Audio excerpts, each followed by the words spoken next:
Okay, Bobby, you just did the razzle dazzle with Bill Haley in the comments. Now we're going to watch 3001.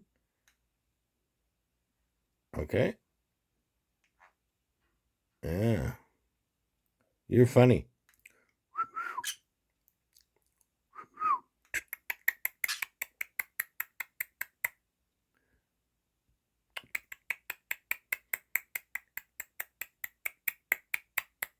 You're funny. You're funny. Here we go.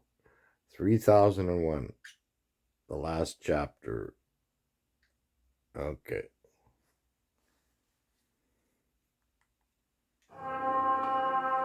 Prologue. The Firstborn. Call them the Firstborn. Though they were not remotely human, they were flesh and blood. And when they looked out across the deeps of space, they felt awe and wonder and loneliness.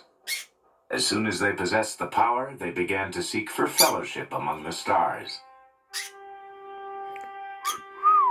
In their explorations, they encountered life in many forms and watched the workings of evolution on 1,000 worlds. Do the moonwalk. They saw how often the first faint sparks of intelligence flickered and died in the cosmic night.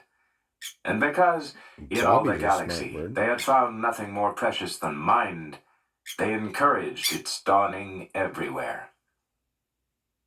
They became farmers in the fields of stars. They sowed, and sometimes they reaped. And sometimes, dispassionately, they had to weed. The great dinosaurs had long since passed away, their morning promise annihilated by a random hammer blow from space, when the survey ship entered the solar system after a voyage that had already lasted 1,000 years. It swept past the frozen outer planets, paused briefly above the deserts of dying Mars, and presently looked down on Earth. Spread out beneath them, the explorers saw a world swarming with life. For years they studied, collected, catalogued.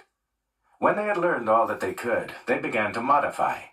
They tinkered with the destiny of many species, on land and in the seas.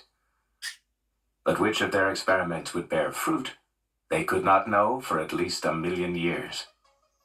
They were patient, but they were not yet immortal. There was so much to do in this universe of 100 billion suns, and other worlds were calling. So they set out once more into the abyss, knowing that they would never come this way again. Nor was there any need. The servants they had left behind would do the rest. On Earth, the glaciers came and went, while above them the changeless moon still carried its secret from the stars. With a yet slower rhythm than the polar ice, the tides of civilization ebbed and flowed across the galaxy. Strange and beautiful and terrible empires rose and fell and passed on their knowledge to their successors.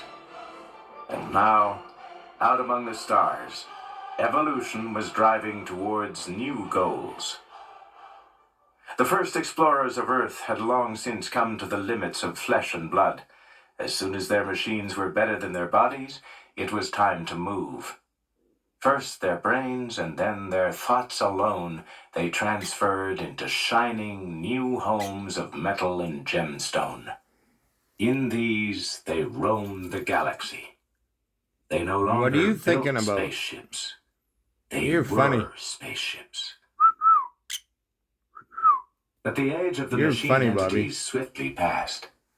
In their ceaseless experimenting, they had learned to store knowledge in the structure of space itself, and to preserve their thoughts for eternity in frozen lattices of light.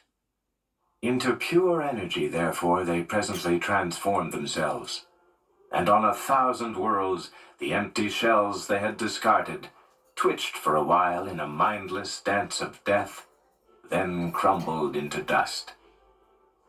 Now they were lords of the galaxy, and could rove at will among the stars, or sink like a subtle mist through the very interstices of space. Though they were freed at last from the tyranny of Civilization matter, type they had 3? not wholly forgotten their origin in the warm We're just entering slime of a type 1. vanished sea. And their marvelous instruments still continued to function, watching over the experiment started so many ages ago. DNA. But no longer were they Wow. always obedient to the mandates of their creators. Like all material things, they were not immune to the corruption of time and its patient, unsleeping servant, entropy. And sometimes Entropy. they discovered and sought I dubbed this song goals of their own. when my daughter swam for the first time in the pool.